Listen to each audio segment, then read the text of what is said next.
আসসালামু আলাইকুম everyone, আর্কিরাস YouTube channel থেকে আপনাদের সবাইকে স্বাগতম।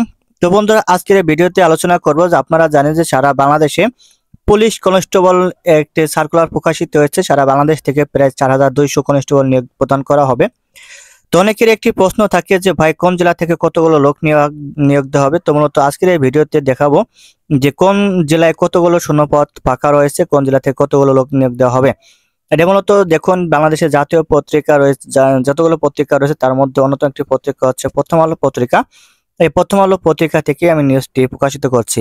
তো বন্ধুরা, বিস্তারিত আলোচনা শুরু করার আগে আপনি যদি আমার এই চ্যানেলে নতুন হয়ে থাকেন, চ্যানেলটি অবশ্যই সাবস্ক্রাইব করে রাখবেন যাতে পরবর্তী ভিডিও আপনি খুব সহজে পেতে পারেন। তো চলুন ভিডিওটি শুরু করা যাক।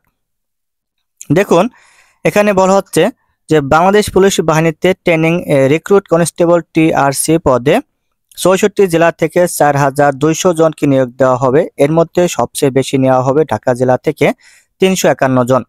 আজ মঙ্গলবার 1 অক্টোবর থেকে আবেদন শুরু হয়েছে। আবেদন করা যাবে 15 অক্টোবর পর্যন্ত।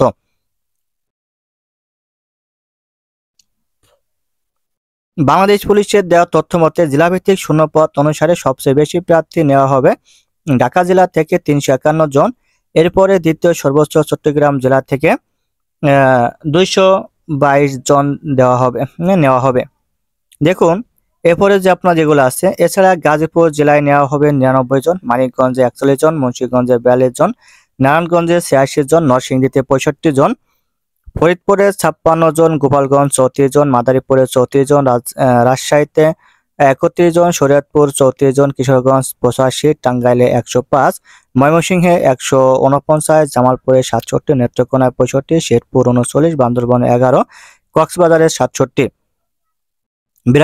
ব্রাহ্মণবাড়িয়া জেলায় নেওয়া হবে 83 জন, চাঁদপুরে 71 জন, কুমিল্লায় 157 জন, খাগড়াছড়িতে 18, ফেনীতে 42, লক্ষ্মীপুরে 50, নোয়াখালীতে 91, রাঙ্গামাটিতে 17, রাজশাহীতে 76, জয়পুরহাটে 22, পাবনায় 73, সিরাজগঞ্জে 90, নওগাঁয়ে 76, নাটোরে 50, চাঁপাইনবাবগঞ্জে 86, বগুড়ায় 99, রংপুরে 84, দিনাজপুর 87, গাইবান্ধায় 69, কুড়িগ্রামে 60, লালমনিরহাটে 36, নীলফামারীতে 53, পঞ্চগড়ে 29, ঠাকুরগাঁয়ে 41, খুলনায় 68, যশোরে 81, ঝিনাইদহে 52, মাগুরায় 27, নড়াইলে 21, বাগেরহাটে 43, সাতক্ষীরায় 58, চুয়াডাঙ্গায় 33, কুষ্টিয়ায় 57, মেহেরপুরে 19, বরিশালে 68, ভোলায় 52, ঝালকাঠিতে 20, পিরোজপুরে 32, বরগুনায় 26, পটুয়াখালীতে 45, সিলেটে 100, মৌলভীবাজারে 56, সুনামগঞ্জে 72, হবিগঞ্জে 61 জন কনস্টেবল নিয়োগ দেওয়া হবে। তো মূলত বন্ধুরা, এই ছিল আপনার তালিকা, শূন্যপদের তালিকা। তো আপনারা যারা এখানে আবেদন করতে চান, তো এখানে দ্রুত আবেদন করে ফেলুন, তাহলে দ্রুত করতে পারবেন। সবাইকে ধন্যবাদ। আসসালামু আলাইকুম।